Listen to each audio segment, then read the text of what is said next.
Good evening, everyone, and thank you all once again for joining us today for the Microsoft Ignite table topic covering PowerShell script to use graph. My name is Rashmita, and I'm the event planner for Microsoft Reactor Bengaluru, India. The session will run over the next 60 minutes, including Q&A. The session is being recorded and will be uploaded to our Reactor YouTube channel. I will share the link to our YouTube channel in the chat section soon. Also, please feel free to scan the QR code that I will be sharing in the Q&A section shortly to get all the resources from today's session. Quick word on a code of conduct. We display this at all Microsoft Reactor events that we run, and it's just a reminder to be aware of others. Key thing to take out here is to be respectful of other people's views, understanding of differences, being kind and considerate in the way you engage. The chat will be open throughout, and we do encourage you all to participate. Also, please keep your mics muted during the session. I would now like to welcome Chandran, our speaker for today's session. Chandran is an automation engineer, but for now, I will hand over to him to begin the session. Over to you, Chandran. Thanks, Rashmita. Thanks a lot. Hope I'm loud and clear to all, right? Yes, you are. Fantastic. Thanks a lot. Hi, everyone. Myself, Chandrayan Venkatesan, and I'm your host for the next 1 hour. And let me go ahead and share my screen and start over the session. So I don't want to take much of your time. Hope my screen is visible to all now. Yes. Fantastic.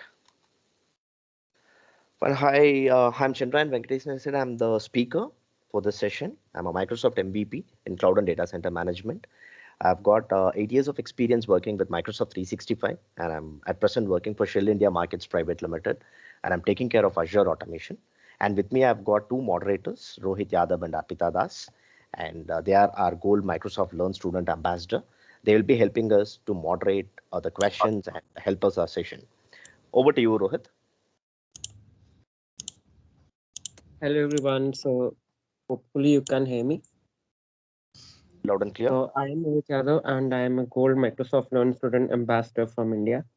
We will be helping in the chats over here, picking up questions and raising it to Jen for resolving, and hopefully we will be assessed throughout the session. Over to you, Arpita. Hi everyone, I'm Arvida. I'm a third year student from India who's also a Gold Microsoft Learn Student Ambassador, and I'm really excited about this session. And like Rohit said, hopefully we'll be able to help with the questions and the queries. Thank you. Fantastic. Thanks, Rohit and Arpita. All right, this is our agenda. So first thing, we are going to cover a brief introduction about the PowerShell, and then we'll move on to overview of Microsoft Graph. And I'll also walk you through the commandlets and graph modules given by Microsoft. And we can also go ahead and build a custom modules, or you can write a script natively using native commands like invoke REST method or a web request. So we're going to explore that options. And we're going to have a brief descriptions about like what kind of a permission is required to work with Microsoft Graph API. What is a secured way of doing it? And quickly we'll jump on to the demo. And in the demo, I'm going to build a small web application and show you how we can make some kind of a small intelligent application which will retrieve data from Exchange, SharePoint, and other areas in Microsoft 365. So the GIF in the right pane, what you see here, it's the demo that I'm going to open up in short. So this is our agenda. So let's start over. So if you're going to follow the instructions, what I'm going to give over the call, you need to have an Azure and a Microsoft account. That's indeed, it's very much required. And also, you should have a permission to register an application in your Azure Active Directory in given tenant. It can be any tenant. So you have to make sure you have a permission to create an application, right? And you should also have a permissions to grant a permission for the application you registered, be it a delegated permissions or an application permissions. Just make sure that you have it. If you're comfortable, you can use Visual Studio Code editor, or you can pick whatever the favorite editors of your choice. You can use Visual Studio, or you can use Atom, or whatever best fit for you. And I'm using Visual Studio Code plus PowerShell extension. That's helping me a lot to do the development.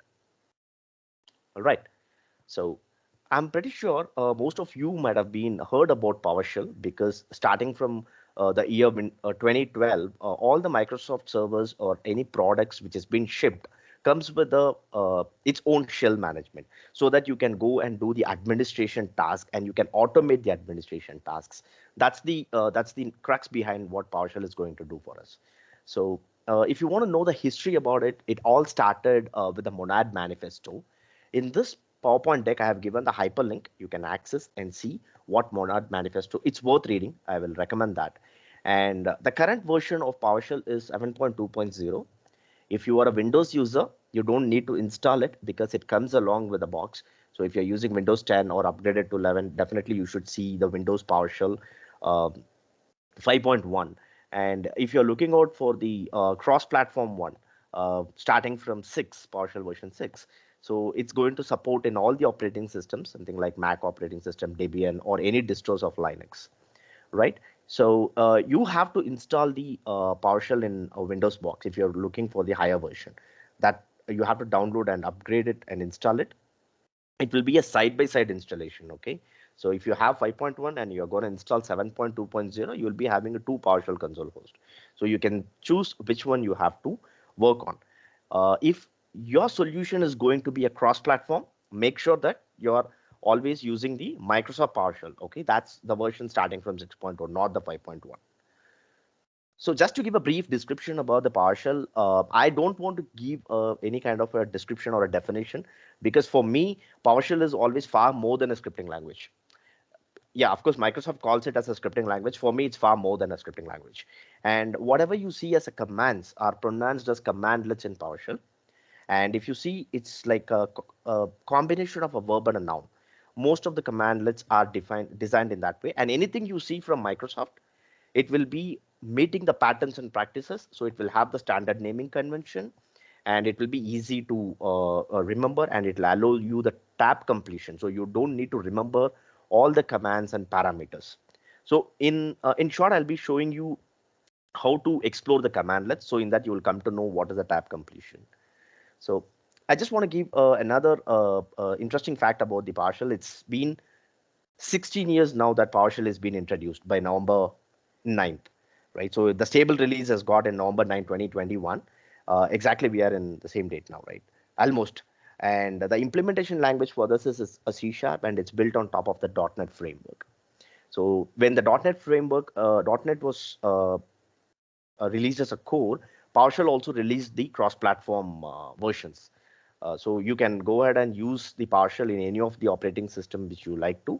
And in the link, whatever I've given here, you can see which distros you're going to choose in Linux or which operating system, and you can download and install it, and you can very well use it. It supports in Raspberry Pi and other devices as well. So you have to try that. So if you have any questions about PowerShell, please feel free to chat, put it on the chat. Moderators will take it up. And I can also answer in the end of the session. So I just want to give a brief overview about the Microsoft Graph API. What is that and why we are here? So using Graph, what we can achieve, that's what we are going to see in for the next 5 minutes. So it's like a unified program model for a data and intelligence in Microsoft 365. It's just a public API, which will allow you to work with multiple services provided in Microsoft 365, be it a Teams, be it a calendar, groups, files, messages. You just name it. What do you see? And that will be explode. That data is exposed to you through an API. So it's a single API. It's a single gateway to enter in and work with the Microsoft 365. And you can also build your custom scripts or a custom application to do some sort of an monitoring, reporting, or you build some kind of an intelligent applications, or you can just play around with that. And it is just going to serve the purpose of giving you the data from Microsoft 365 and Azure Cloud, right? So the backbone of the Graph API is going to be the two different sections. That's a Graph connectors, and one is a Graph data connector. We are not going to get in detail about that because our primary focus is going to be with converting PowerShell scripts to use with Graph API. So anyways, for your information, Graph connectors are nothing but the incoming request direction and deliver data to external. So the data sources, you can just imagine. It can be Box, Google Drive, etc. You can name any of the data source. So you can have the connectors with that. And you can very well integrate with any of the third-party tools if that supports API too. So that's what exactly Microsoft Graph API is going to provide us. And I have got the documentation for the Microsoft Graph API, which will give you the endpoints and a tutorial about how to consume it and the examples. Before starting over the demo, I'll just walk you through how to look into the documentation and take help from there. All right. So here comes what we can do with the Microsoft Graph API and what I have done for our demo. So you can integrate the Graph API with any of the application which you are building. Consider that you are building a Teams app and you need to check out some kind of a user profile information who was skilled at something like a SharePoint data or what do you say like a search or people finder in your organization. So you want to integrate with your Teams. If in case Teams is not natively delivering that, you can very well do that. And you can also build a standalone application, or you can build some kind of an web application using PowerShell, and then you can host it on IIS, or you can integrate with functions or Azure functions. Wherever you can use the API, you can very well do that using Graph API, right? And since I said it's kind of an API exposed with a secured way of authentication using OAuth, you can use that for your workflows. You can use that for your automations. You can use that for your integrations or orchestrations. But how do I do that if I don't have a programming background? But you have a scripting knowledge, you can use PowerShell. But if you don't have a PowerShell scripting knowledge, or if you don't know Python, what you can do is you can use that in Power Platform, and you can use some connectors available, or you can go ahead and use the HTTP connector, and you can invoke the API, get the response data back, and you can massage the data by using slice and dice, or you can very well go ahead and invoke something else, take an action on it. You can build some kind of an event-driven automation using the Microsoft Graph API. So for our demo, what I've done is I've built a small web app which will work with calendar events, check out the important emails, and read the SharePoint lists. So that's what I'm going to show you. So before I start over with the custom scripting and other stuff, I want to walk you through three different documentation from Microsoft, which is interconnected, which helps you a lot to explore and work with the graph. Honestly, I'm not sure why it's been called as a PowerShell SDK. Actually, it's just a module which is available. Let me open up the Graph PowerShell module. So over here, you can see the documentation, which is pretty clear and helpful for us. All we need to do is we need to install a module called Graph. So the first link is installation. So starting from 5.1, you can go ahead and use this install module, Microsoft.graph. You can define the scope either to the current user, or you can define to the all user. So if you're doing it to the all user, anybody log into your machine who has got a permission can use the Microsoft Graph module. If in case you are using a scope as a current user, one who installed at the current context, only that particular user can use the Microsoft Graph module. It won't be discovered by other users. If I'm logging with user A and I'm connecting as a user B sometime later, I can't access it if it's installed with the current user A. So that's all together. So if I'm going to use all users, you can just make sure that all the users can access it. So when I run this install -module on Microsoft Graph, what happens is it's going to install lots of modules and commandlets in my machine. I have already done it. Let me show you how to explore those commandlets. So let me search for the Graph module. If I don't use the switch -list available, I don't get the Graph modules, because get module by default will give the modules which is loaded in the current context. I have not loaded any of the Graph modules. That's why I'm using the -list available switch. It's a parameter. So it takes few minutes because we have got lots of commandlets available. It has got multiple modules because you have a lot of services available in Microsoft 365, right? You have one for mails, messages, calendars, events, and other stuff. So these are all the commands. We are going to see it in short, all the commandlets. And there are two different versions of API versions available. One is version 1.0 and other one is beta. So let me show that to you. In the PowerShell, you can very well go ahead and navigate it to which version you're going to use. So if I'm going to select the profile, select MG, that's a Microsoft Graph profile, and I name it to beta, what happens is the endpoint which I'm connecting to the Graph API, that will be the beta version. That's still in a preview. You can't, it's not recommended to use in production, but nothing wrong until it breaks. So you can very well explore it. You can also try with the version 1.0. So we have a documentation for that, the Microsoft Graph 1.0. So what we can do with that is documented here. We will definitely explore it in short. Let me show you the commandlets, what we have. So you can see a lot of modules and commandlets available here, right? So if I want to work with something like a book calendar, I can load this particular module and I can get the commands. So how do I know that what commands are available in this particular module? So let me copy this and say get command hyphen module, give the module name. That's Microsoft dot graph dot, for some reason it didn't copy it, calendar. So this is going to list out all the commands which will allow you to work with the calendar. You should have the authentication in place. Quickly, I will show that as well. So this is how you explore the commands, and this is how you go ahead and understand what is available in the module. But if you want to know more about each commandlet, you can use the help command. So how do I do that? Say, for example, I want to know about get MG user calendar. I use help get hyphen MG user calendar.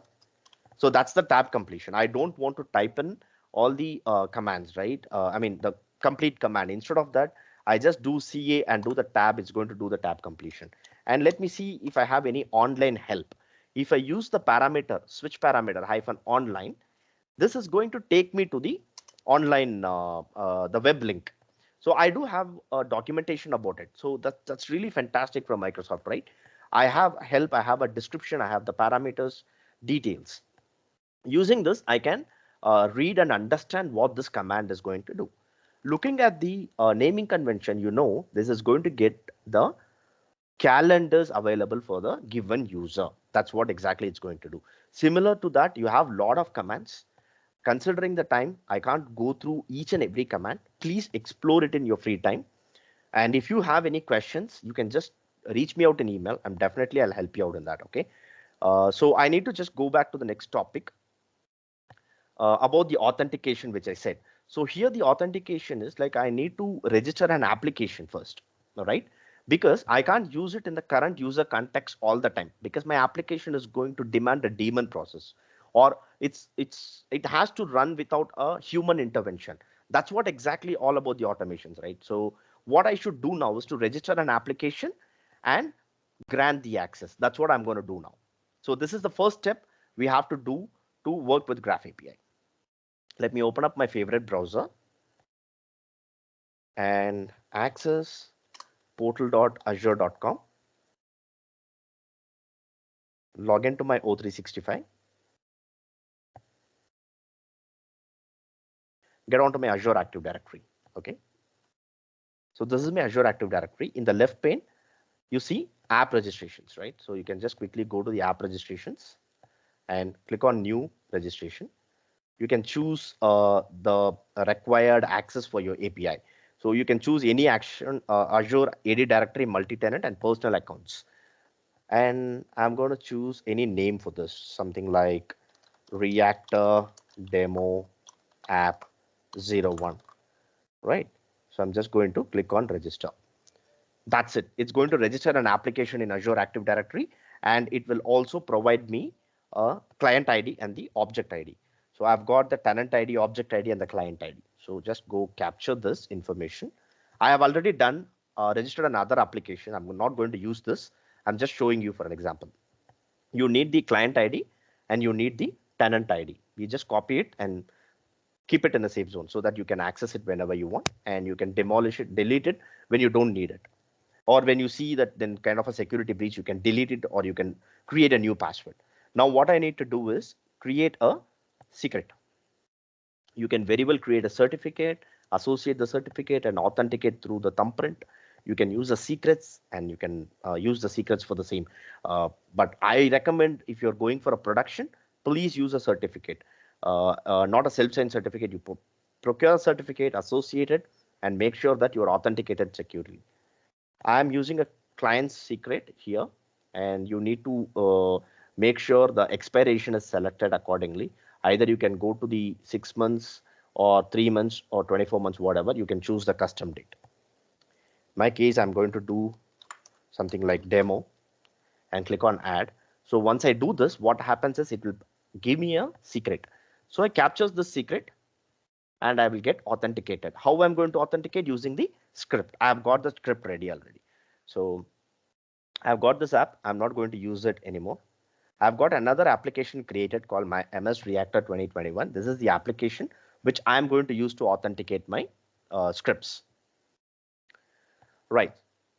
To begin with, what we need to do is you can use the native commandlet to use the graph, something like connect mg graph, and also you can use this client ID, certificate name, and certificate thumbprint. It will very well work, not a problem about it. Or you can generate an access token and connect using this. I don't want to take the native commandlet because I want you to go explore it because it's huge in numbers. You need to enjoy it and you need to learn with fun.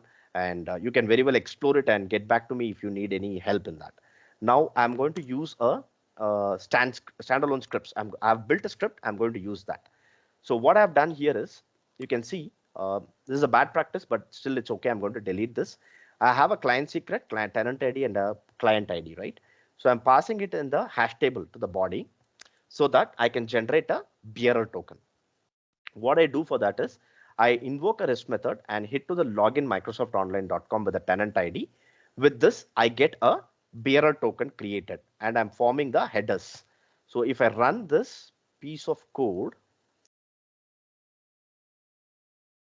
I get a bearer token, right? So this is going to allow me to authenticate it. So now that I have got this, how it is getting authenticated? It's authenticated by Azure tenant, but it has nothing to do with O365, Microsoft 365 data, right? So for that, what we need to do is we need to go to the portal and open up the application. Okay, let me open up the application which I created now.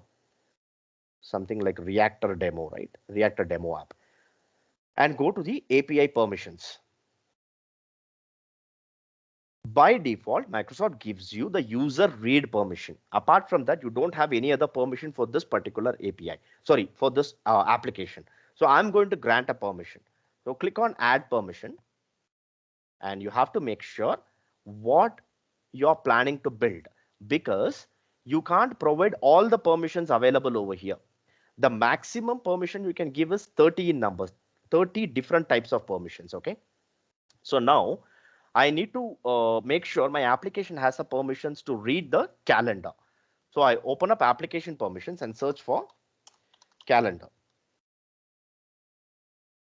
What I need to do with calendar with an application, I can read the calendar info. I can write on calendar info. So I have to choose calendar, read, write. There are two types of permissions, as I said. One is a delegated permissions. One is an application permissions. What is the difference for that? So I have that captured that information here. So the delegated permissions is nothing but an application that have a signed in user present. That means a user should be signed in and that should have a consent. That's how the delegated permissions will work. It will not work only with the application. Wherein the application permissions is you can do that without a signed in user. But for the both, for a specific access, you need to give a consent. How do we do that? I'll show it right away.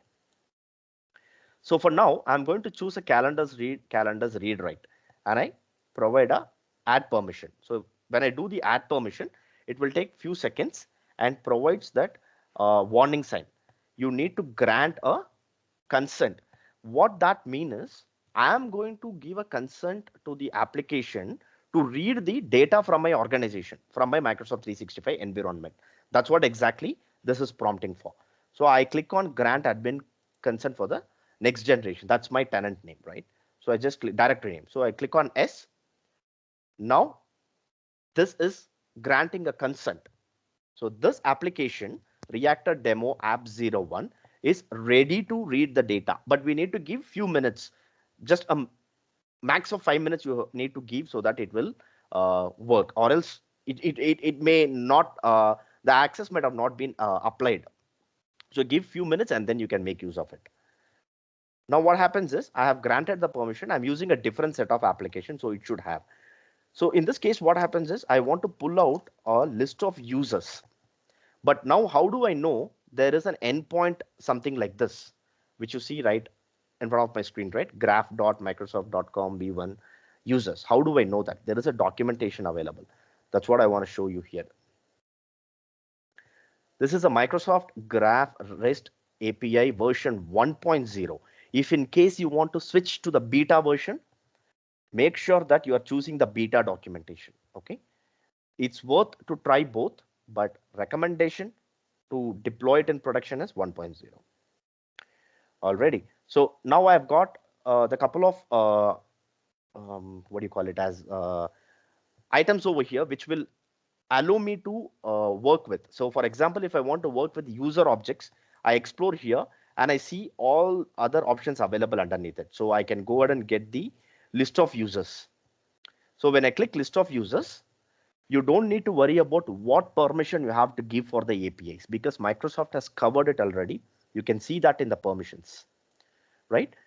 You can, if you are giving a delegated, it's not supported for the personal Microsoft account. But if in case you have a work account, you have to give all these permissions to list users. That's something like users read basic all and stuff. So how do I do that? I go to the API permissions, click on add permission, and I choose delegated if in case I don't have an app. Okay, I choose delegated and let me say like users. Okay, that should be directory.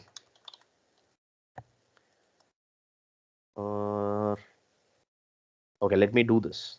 Let me copy this and search for this. Okay, I don't see users. So if I choose users, I need to select user read all, user read basic all. So my recommendation is you go through this and make sure that you are giving the permissions appropriately. Again, one application can have only 30 different access, not more than 30. So you have to plan it accordingly. If in case you need, your application demands that, then you need to create more than one application registration and give a different set of access and use that in the backend securely so that you can work in your application, or you can make your application more intelligent and robust. So that's the crux in giving the permissions and stuff. So now let's see how it's going to work in the scripting. So now I'm going to pull out all the users available from my Azure directory. So when I'm going to run this piece of code, good, I have got some response back, right? So what I see here is the data back from the endpoint users. So I'm hitting the endpoint here, graph.microsoft.com/v1.0/users. So as I said, this is a Graph API is a single gateway endpoint to access all your Microsoft 365 data. So you will see common till here, and your endpoint differs from here. If in case I'm going for a messages calendar, I have to change this users to messages or to calendars or something else, whatever I want to access. For that, we have a documentation. Don't need to remember it or need to document it, right? So now the data what I got is something like looks convoluted, but it's a readable format. What I got is a nested objects, right? So I need to make sure that I am getting it in a readable format. So PowerShell is your friend. It's going to allow you to do that. I'm exploring the system objects. That's a value. Boom, I've got the data what I want. So I can see the display name, given name, job title, and other stuffs. Now I can also go ahead and choose the required fields I want. How do I do that? Using a select object, and I say give the display name and job title, something like this.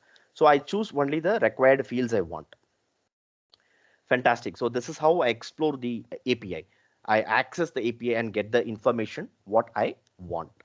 So this is pretty much simple, and you are going to repeat the same for other bunch of resources. Say for example, if you want to access a specific user.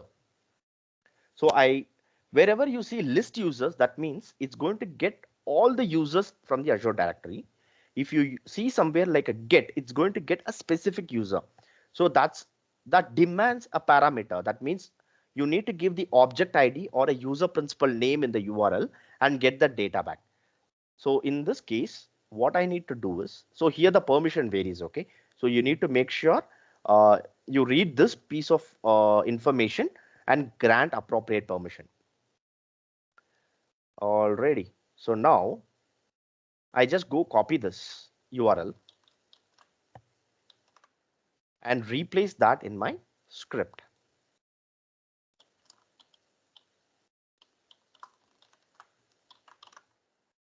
I couldn't copy paste it. Sorry. Bear with me for a minute.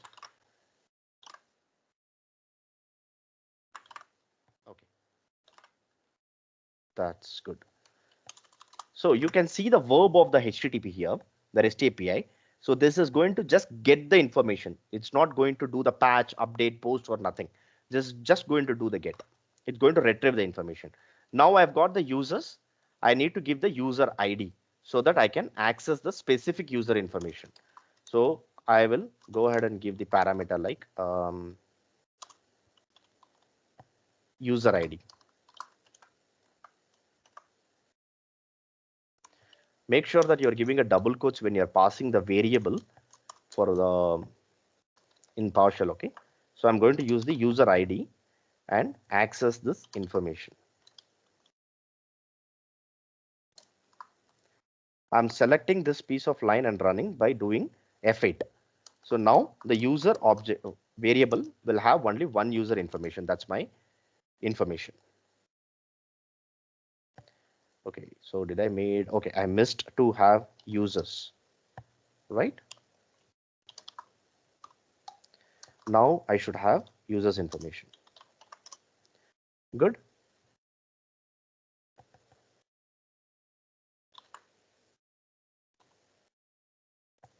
Why I'm getting all the user information is, yeah, now I got only one user information.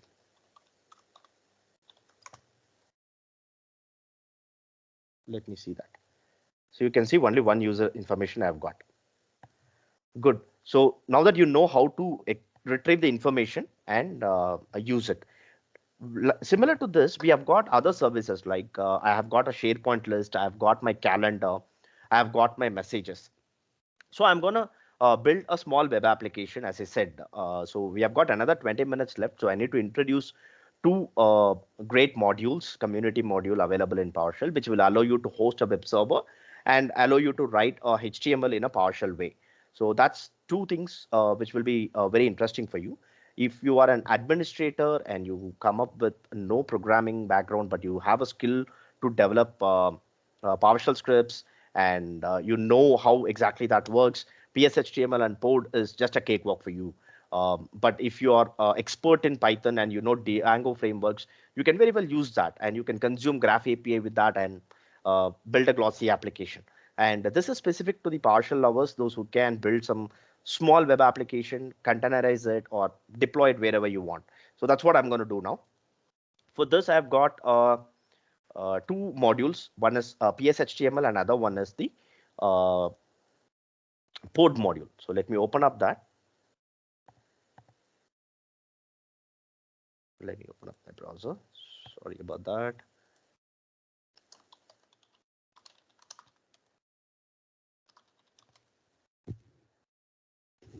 So this is the repository available in GitHub. It's a cross-platform. PSHTML is a domain-specific DSL based one. So the commands, whatever you execute, this is going to give you the HTML outputs. So you write it in a PowerShell way and you get the HTML output back. That's a fantastic one. And using this, you can build your static or dynamic page. Why I want to use a PSHTML? Why don't I use a native HTML in the Pod web server? Because I have to apply some logics, right? I need to render the data dynamically. And the Graph API is public, and I can authenticate it through OAuth and retrieve the information. Once I got the information, I need to present it in a web app, right? So I don't need to know JavaScript. Instead of that, I can just use PSHTML, and I can put that data. So you can use Bootstrap as your view engine, use a framework, web front-end framework. Or you can use a Metro UI or something like that. I have used Metro UI. I'll show it in short. So this is the base of that. So this is the HTML in the left side, whatever you see, and this is the PowerShell script similar to that. So if I do this, I'm going to get this result back. Simple as that. I write a PowerShell script. When I execute it, I get the HTML response back. So imagine the power of it. You write, you get some services running in your machine, you get some process running in your machine, and you don't need to do convert HTML, or you write some third-party commandlets or something like that. Natively, you can use that using the PSHTML module, and you can present the data. How are we going to do that? I'll show that now. Before that, I'll show you another module called Pod. Pod is again a cross-platform module, which is a web framework for PowerShell. It's again a community driven. There's a lot of contributors, and it's getting updated every day. Using the Pod, you can go ahead and build REST APIs, and you can host it in one of the box in your on-prem, or you want to run it on any of the operating system. As I said, it's a cross-platform. Or if you want to run it in container apps, you can very well do that. I have tested it yesterday. I'll show that how that works. And this allows you to do the microservices, and also because you're hosting the REST API, right, in the HTTP, and also it supports hosting SMTPs. I have not tested it by myself. When you have some time, please go ahead and do that. So my intention is you need to explore Pod, PowerShell, PSHTML PowerShell module, and the Graph API. With this, you can do some magics at your workplace. So it has got a lot of documentations and stuff.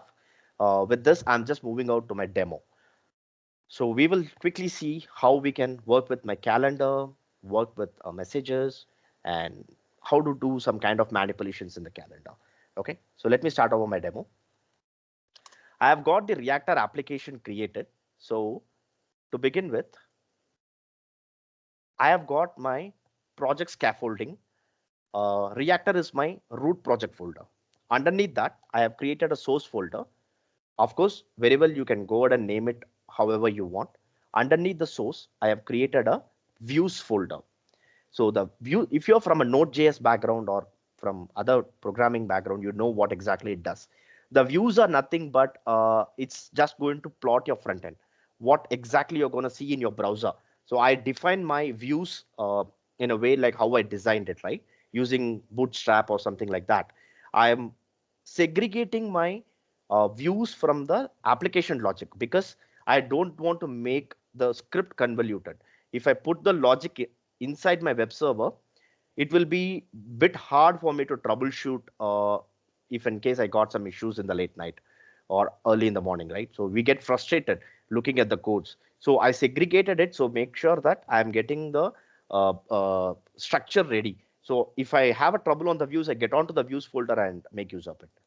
Before getting on the views, I'll just show my app. This is my application, which is written using the Pod module. I am consuming the Pod module. All these commands are from PowerShell Pod module.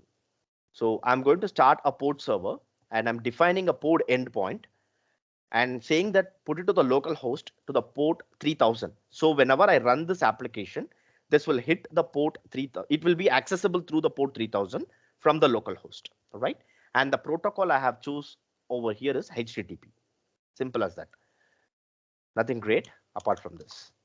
Now I'm defining a Pod view engine because I need to let the server know that I'm using PSHTML as my view engine. If I'm going to use Pod or HTML, that comes out of the box with the Pod module. You can very well make use of that. You have to go through the documentation. It's absolutely fantastic. You can explore that. It's really easy. But I am a great fan of PSHTML, so I'm using that.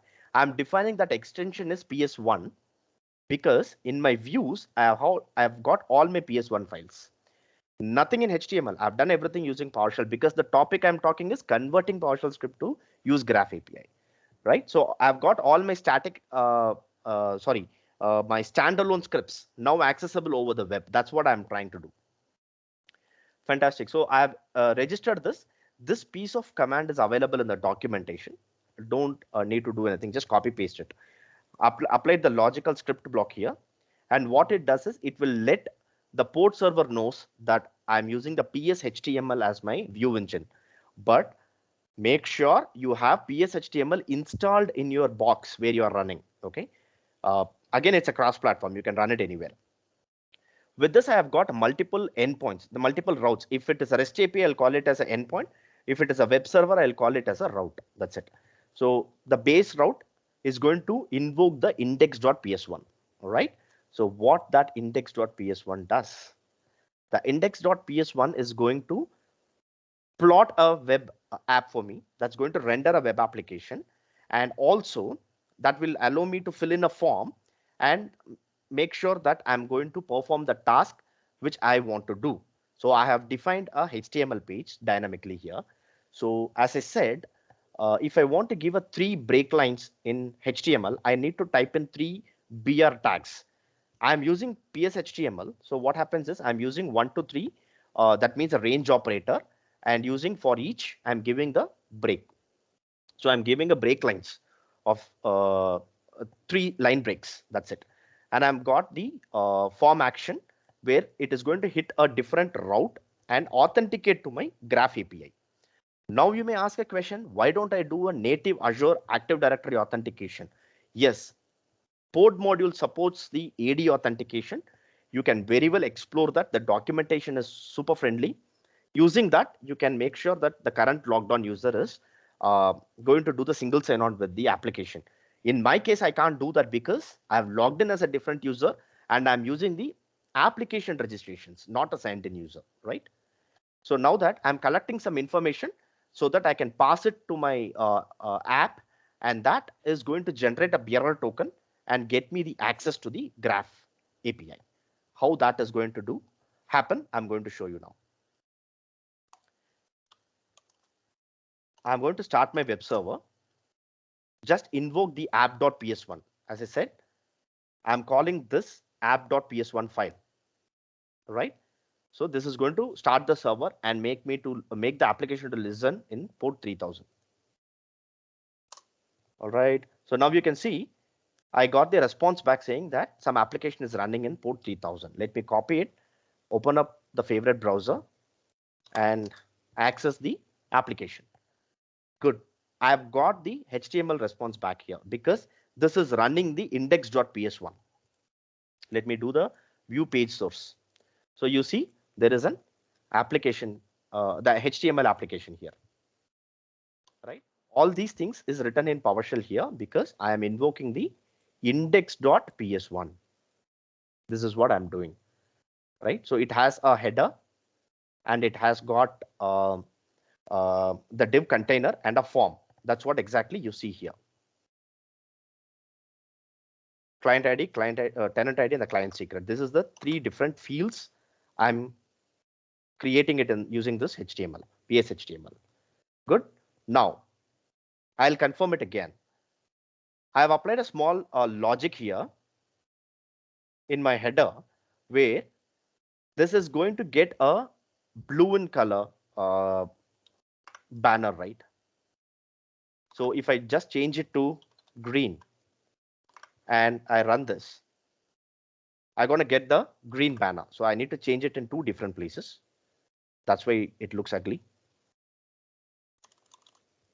So I can do it for my testing. So whatever the HTML fields validation you want to do, you can do it when your server is up and running. So I'm refreshing it. Now you can see the color has changed. So this is to prove that I'm doing it in PS-HTML, not in the HTML. Okay. So now I need to key in the valid client ID and I need to give the tenant ID and the client secret. For these 2 fields, I have set the type as password. So you can see the values and also it won't auto populate. That's one of the fantastic feature, right? That's just a out of the box. I didn't do anything for that. So now I just go to my script file copy my tenant ID, and also I get my client secret. Good. So I'm going to click on login button. Successfully, I got the authentication token. What happened here is, in short, we are hitting this particular app OAuth 2, and for that, I have got a logic written around that.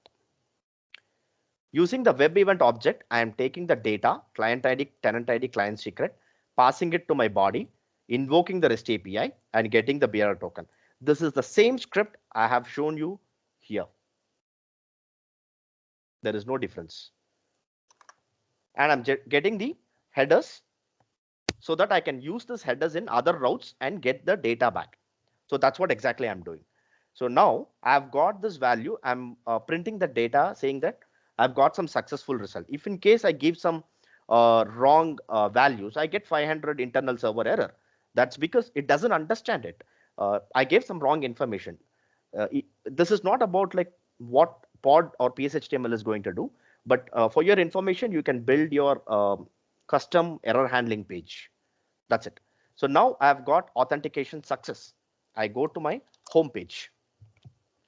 So now what happens is the home page is rendering some HTML, and I'm using the Graph API in the backend to pull out my calendar information, my message, my Outlook mails, and some user information from my Azure Active Directory. Let me quickly show you what I've done for that. All right. So when I'm getting the home route, right, I'm going to invoke home.ps1. So what home.ps1 has got for us? Let me close all this so that you will not get confused with this. So here I am calling all these HTML tags. Forget this. This is not important for us. Now, over here, I'm invoking the Graph API in the backend. So I call the invoke test method. I get the Graph API for the specific user, get his calendar info, and it will get the calendar ID for my account, right? And then I get the events, how my calendar looks like. So that's what exactly it does. And it will loop through. Sorry, it will loop through and make sure that what is the current start date time, today's validation. So if I log in tomorrow, if I have any events for tomorrow, it will show me that. Let me show this in side by side. I have got 2 events in my calendar. Let me close my personal and open up my official one. I've got 2 events here, right? So if I go ahead and delete one of these, cancel meeting, send. And what happens is I don't see any events in my calendar, right? So if I go refresh it, just give 2-3 minutes. And if you refresh it, you see here, I don't see any event. That's fantastic, correct? So this is a way like where you can integrate to your application. It can be any application. I'm just doing PowerShell. You can do it in Python, Django framework, or you can pick any web frameworks. And coming back to the next logic here, I have got a exchange online messages. So I've got my mailbox. In that, I'm filtering it out. Any important message which is flagged as high and which is not read by me, please show me that message. So that's what I see it in my action, your action, please, where I see possible survey SharePoint form. If I open up my mailbox, and you can see there is a high priority email. Ignore this. You can see a high priority email. If I click on this, it's marked as red, obviously. And if I come back here and refresh it, I shouldn't see that message because that's been read. It takes a minute or 2. Yeah, now you can see I don't see the message here anymore. And you can see also the colors are getting changed on my banner because I'm randomly picking up some colors to prove that I'm using PowerShell. So if you look into the code here, I've got get-random commandlet. I'm getting array of colors and changing it. So now I'll quickly show you what happens if I get a high priority emails. So I go to my new email and send it to my O365 mailbox. Hi sub A Azure. Okay, I mark it as high and I send it to my inbox. This is just a live demo to show you in the real time. So what happens now? I need to wait for a minute or two for the mail to reach my inbox, and then it should be read by my APIs, right? Through my API. So meanwhile, I'll show you another demo because I'm running out of time. I've got one small dashboard created using the Metro UI. For this particular application, I have used a UI called Metro UI for styling. All right. So you can just make use of this particular framework to build your applications, which is really fantastic, very helpful. You can go to the examples and look into the Pandora theme. Most of that I've nicked it from here. So this is not something like I created by myself. I just picked it from here. I used a logic to assemble my port, PSHTML and stuff, so containerize it and access it. So this is what exactly I've done it in my dashboard. So it just goes and pull out Azure Active Directory users. I have got 7 users and I've got 5 mailbox. So not all users have got a mailbox. I've got 4 contacts in my SharePoint, and this is just a dummy thing. And I'm reading another issue tracker for my SharePoint list. That's what you see the data here. I'll show you from where I'm accessing it.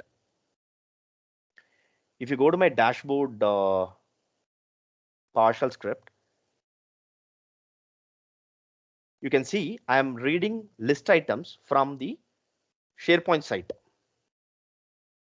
So if I log into this particular SharePoint site, I can see that applications list. So let me quickly open that. Sorry, you have to bear with me for another 5 more minutes because I have to finish my demo.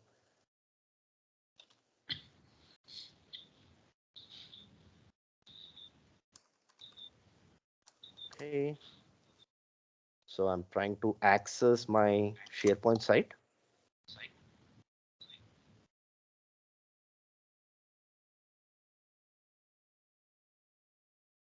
My internet is a bit slow. I'm not sure why it's happening very often. So what we do here is, yeah, successfully logged in. I need to make sure that I'm accessing the right site. That's like something sites, Microsoft 365. All right, for some reason I have an issue here. I don't know why. I've logged in as what? Okay, let me do this total dot.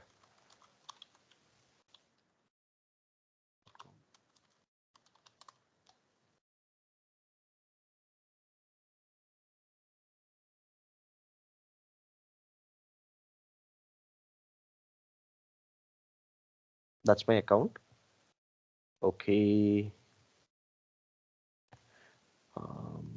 Let me log in using my another account.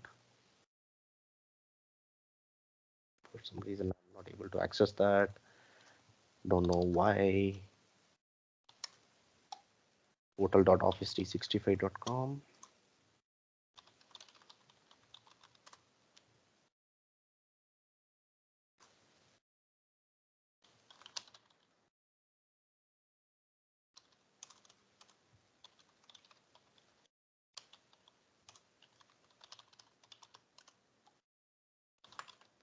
What is the reason? Okay, anyways, I'll just come back to that sometime later. Now let's see whether I'm able to read the messages. So now you can see I've got this message back. If you have not seen the site earlier, I have not got this mail, right? So now I've got this mail and I can read that. And what I can do is I can also check my calendar in this application. I can have some small widget built and I can make use of it. Similar to that, I've built another demo called Book an Event.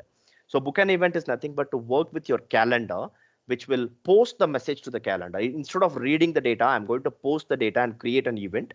How I'm going to do it dynamically? I have Outlook calendar. I can very well make use of it. But just to demo you how you can integrate with your application and make use of it, I've got some fields here. So I'm choosing like a team lunch, or I can choose like Azure discussion, something like that. So I choose team lunch and I pick up a date here. Like I've decided to go a team lunch on 19th with my team at 1 o'clock, and I need to end up the lunch by 19th on the same day by 3, right? So I just choose this. This is built using PowerShell again. I'm just reiterating it because I don't want to get deviated. So now I've got like 2 hours of calendar booked. I'm picking up a team lunch. What it does is I have built a logic. When I pick a team lunch, it's going to invite all the users in my organization, right? I have just made a logic. If I pick an exchange, it's going to pick only the people who are belonging to the exchange portfolio. If I pick a SharePoint, something like this, SharePoint discussion, it's going to pick the people who are working on SharePoint, something like that. I'll demo you both. So if I go to click on book, I'm going to get a beautiful JSON response back. I know for a web developers, it looks ugly, but I got the response back. I can just make sure that I'm getting this and building some fancy web app again, which I don't want to do it now because I want to show you what happened in the backend. It just went to post and create an event. So how does that happen? I'm collecting the information here and hitting the team calendar event route, right? I will post this code in my GitHub. You can make use of it later. So if I come back to my app.ps1, I have got a calendar event, team calendar event route, right?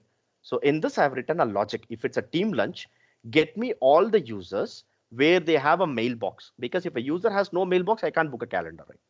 So I'm just booking it, taking the calendar, the mailbox ID. If the mail is not null, that's when it will send the data. Where is this body is? If I scroll down to the bottom, here is the subject. So here is the calendar body.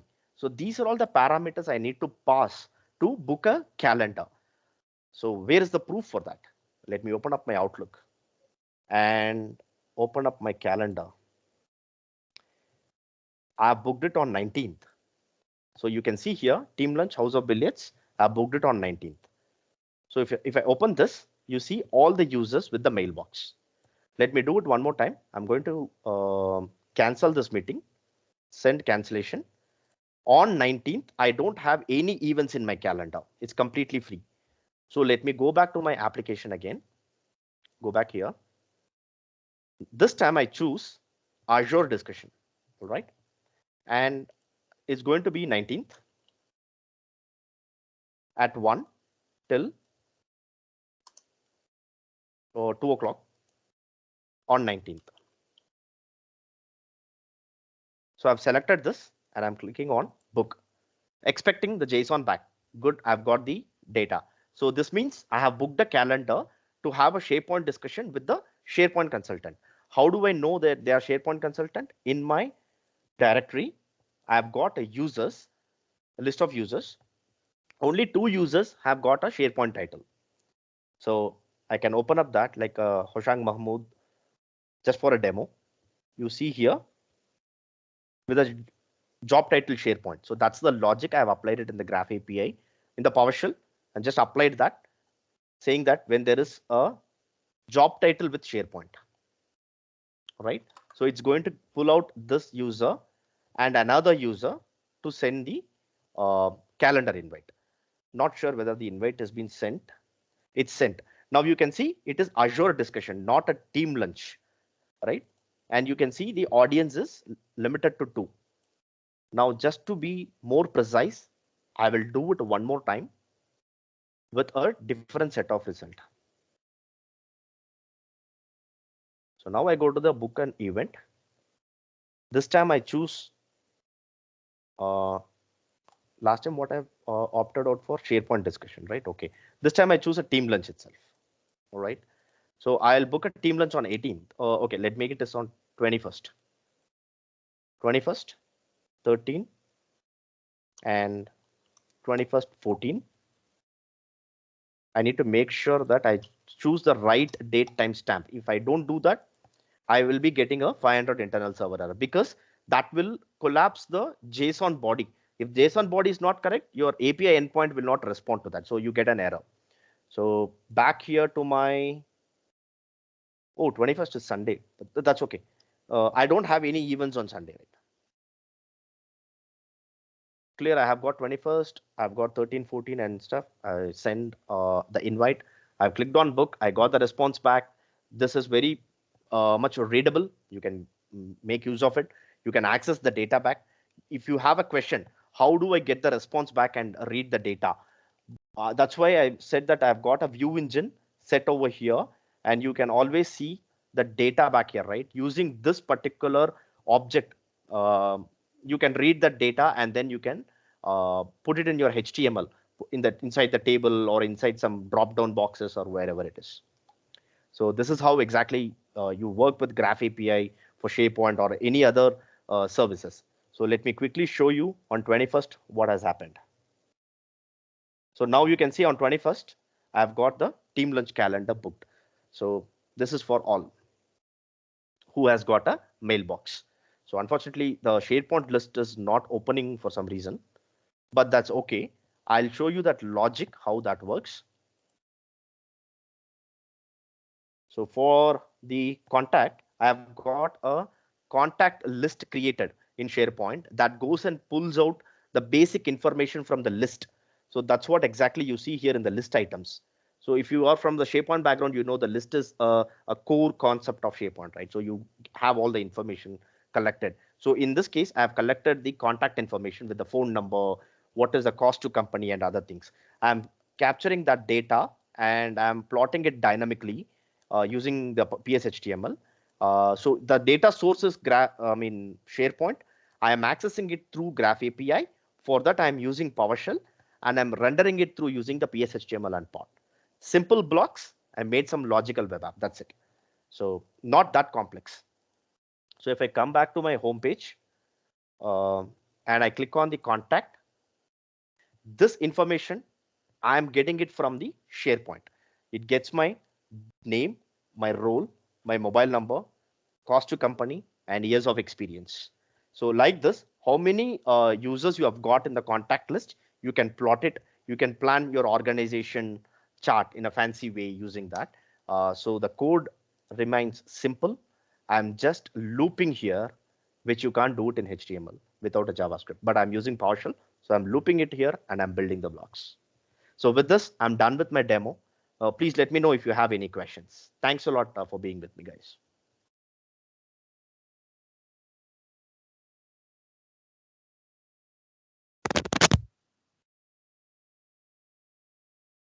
So I think this was a great session, and I hope a lot of others had many things to learn from this session.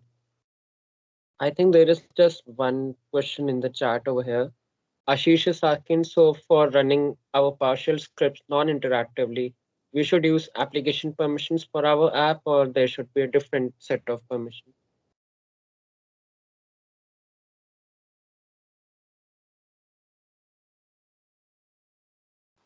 Chen, you are in mute. Sorry. Oh, sorry. Don't hear. Yeah. Can you hear me loud and clear now? Yeah, now we can. Yes. Sorry. Sorry, Ashish. What is your question? I was a bit distracted. Can someone unmute Ashish or please submit feedback? Okay, that's good.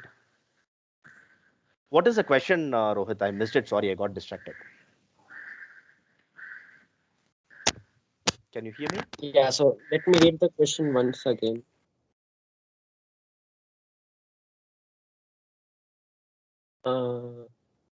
Yeah, so Ashish has put up a question that, so for running our PowerShell scripts non-interactively, should we use application permissions for our app? Yes, you have to use application permissions and you need to look into the documentation so that that tells you whether the app permission is allowed. There are few services you can't use a delegated permission. So yes, to answer, to go with non-interactively, you need to use your application. If in case you are using your account to do it, if majority of the organization will have a MFA enabled. And if you're generating an access token, I said MFA is a multi-factor authentication. So that will be in one-stop shop authentication approvals, right? Either you go for Authenticator app or you use your chipsets or whatever it is, like some smart card or anything. So make sure that you are using application and you're making sure that you are running it with a non-interactive. You can use delegate also, but you need to have a user signed in. You need to have a consent in place. Hope that answers. App registration certificate depends on use case. Yeah, different options depending on service you're connecting. Any other questions? Sorry, Alan, you're right.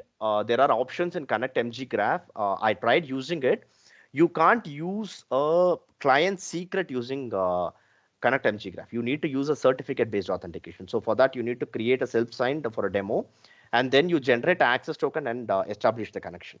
You cannot use the secret. I can show you quickly. So let me stop my web server. Connect MG Graph, right? Let me do that using help parameter. So if I say client, you don't have a client secret at all. So you can't use the client secret with that. So if you see something like cert, you can use only the certificate object, or you can use a certificate name and the thumbprint. So to answer that, I'm sorry, you can't use a client secret with Connect MG Graph. All right. Okay, thanks a lot, guys. Just, can thanks you hear me, for Chandra? your fantastic time. Yeah, sorry, go ahead. It was just that somebody was asking how you run them non-interactively, and I was saying you're going to have to use it. You can't use standard user creds. You need to use other mechanisms. So certificates probably is the best way at the minute. I will definitely prefer to use an application ID with a certificate, so you can run it as in the background service for your application, or you can run it in your DevOps, or you run it wherever without the without human intervention. That's a non-interactive mode. But if in case you want to use in an interactive mode, similar to the application permission, you can delegate you can give a delegate permission and do that. That's not a problem. You can very well make use of it. But most of them, when we are running a PowerShell script, we prefer to do non-interactively, right, Alan? Yeah, that's fine. I am sorry, your voice is too feeble for me.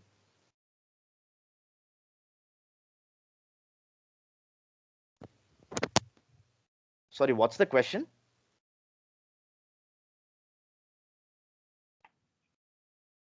You asking me, Chandra, or? No, I think somebody was talking. Not sure. Okay. Yeah, Alan. Anything else we need to discuss, or we are done, right? No, that was very good. Thank you very much. Thanks a lot, Alan. Thanks for your feedback. And I'm sorry, because of the time constraint, I couldn't show you how to deploy this in the container apps. I've Dockerized it. I can show you that, but I don't have a time right now. If you can reach me out, I can demo you, or I'll share this code in my GitHub. You can make use of it.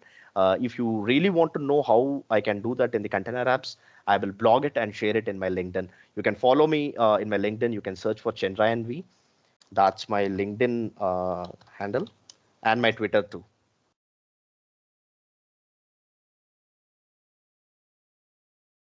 And you can also drop a mail to Rashmita, the event organizer, and our moderator Rohit and Arpita. They can also help us out to reach me out. Okay, so Ashish has got one question. I have a script which interacts with Intune Graph endpoint and changes all devices' primary username. Is there a way we can schedule this using? Yes, Ashish. Fantastic question, actually. I missed to highlight it. You don't need to have a task scheduler in this case. The PowerShell pod module allows you to do the cron, and you can host that and you can run it. You don't need to have a dedicated box for that. Yeah, I know you in person, so I'll definitely reach out to you and show you how to do that. Yeah, Alan, 1 second. I'll just give my LinkedIn ID. I think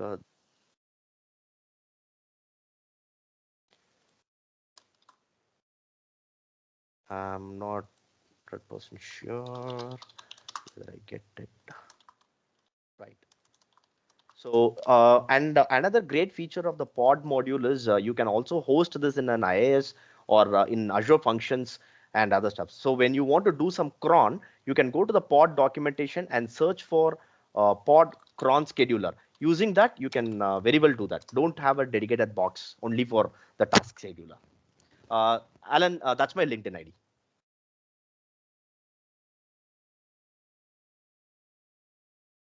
Good. Hope no more questions. So we'll just give it another 2 minutes in case anybody has any other questions before we end today's session. Oh, great. If you can give me another 5 more minutes, Rashmita, then I can give another small demo about the container apps. Sure. If we have time. Sure. No issues. You can please take 5 minutes. That's okay. Yeah. Sure. Thanks a lot. Sorry, guys, I have to take another 5 minutes of your time. Just want to show you how we can go ahead and run this application. Instead of running it in the local host, I want to do that in some containerized way, in the serverless fashion. You can very well use this in Azure Function app and directly consume the API. There is no problem in it. Let me know once you can see my screen. Yes, now. Okay, so I have taken this application to the Docker, where I've created a Docker file. Very simple and straightforward. I'm using the PowerShell latest image from the Microsoft. This is the base image for me. I'm using it from the Microsoft Container Registry, and I'm giving the working directory. So my work directory is user source app, so that I'll not have an issue inside the Docker. And I'm copying all these files inside my Docker. And what I do is I'm running the command, installing the module pod PSHTML, just using the allow clobber. If in case I have a conflict in my commands, it will take care of it. And I'm going to run the app.ps1. So this is the command I'm running with the PowerShell -c, navigating to this path. This is my working directory, right? So these are all the 2, 3, 4, 5 layers of my image. So what I do is I just quickly go to my terminal. My Docker is up and running already. I'll give a new name. So in my terminal, I want to navigate to my folder where I've got the packages. So I just do Docker build -t. That's my tag. So I'll say Chen or whatever it is in my repo. I'll call this as Reactor 2021.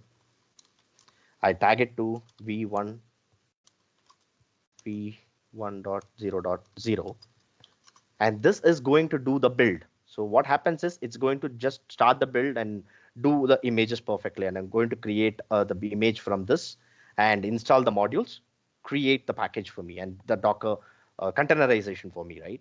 So I'm good with this, and then I'll publish it. What happens if I publish it? Goes to my hub.docker.com, right? So over there, I can access it publicly. So this is available for all who can use this. Docker Hub.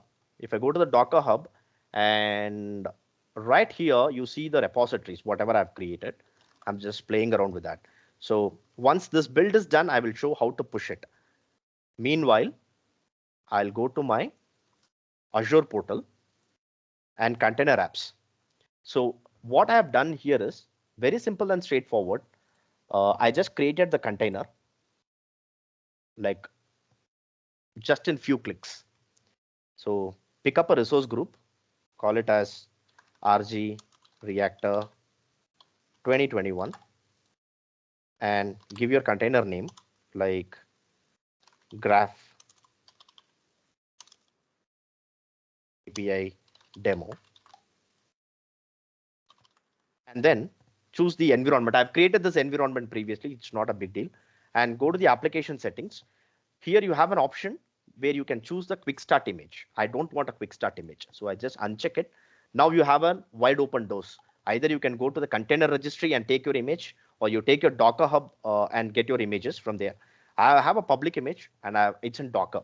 So I'm going to call this as Graph API demo again. This is a login server is Docker IO. What is my image? I can go to my Docker Hub, hub.docker.com. And this is not published yet. So now I need to push this, right? So for that, I use a command docker push. Okay, so this will take few more minutes. Meanwhile, I'll show you what I have done in this. I have got a couple of images here, CC dev or something like this, right? So I'll just copy this piece of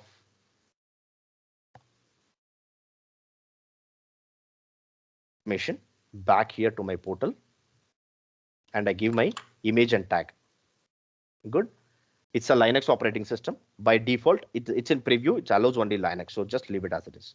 I don't need to run any command override or anything. Just leave it what you see here. Now I need to make this application accessible public. For that, what I need is an ingress. So I choose enabled ingress. External, accepting traffic from anywhere. I'm not doing a VNet. Very well, you can do it in VNet also. I'm doing it in external.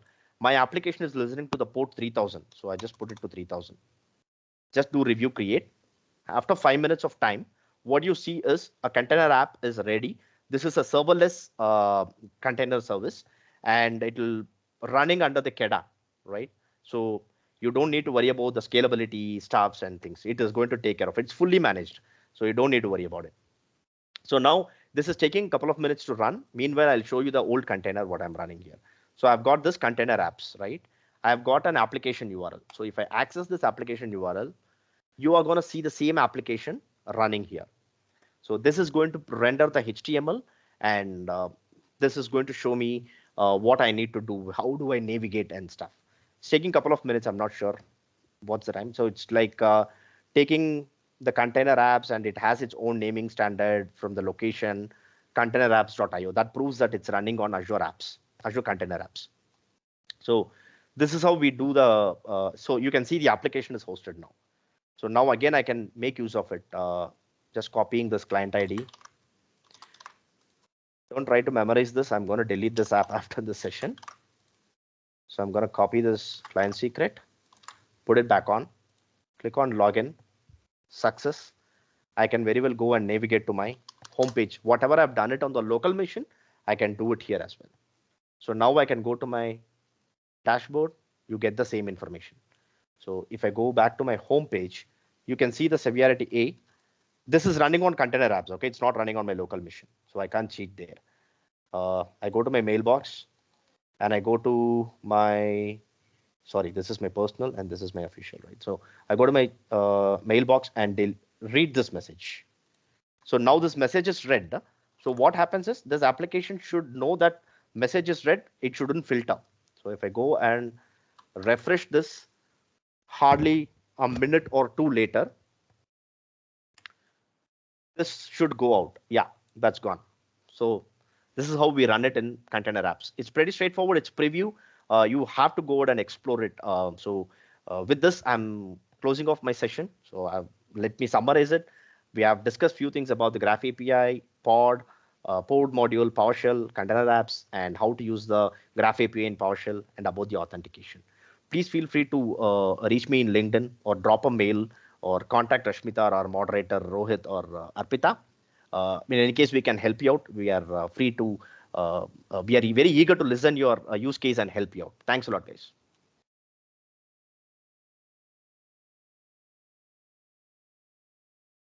Thank you, Chandran, Arpita, and Rohit for hosting the session. And thank you all for joining us today. Please feel free to do event check-in and share your feedback about today's session. It will help us to choose our topics better. Also, please visit our Microsoft Reactor Bengaluru meetup page for more upcoming session.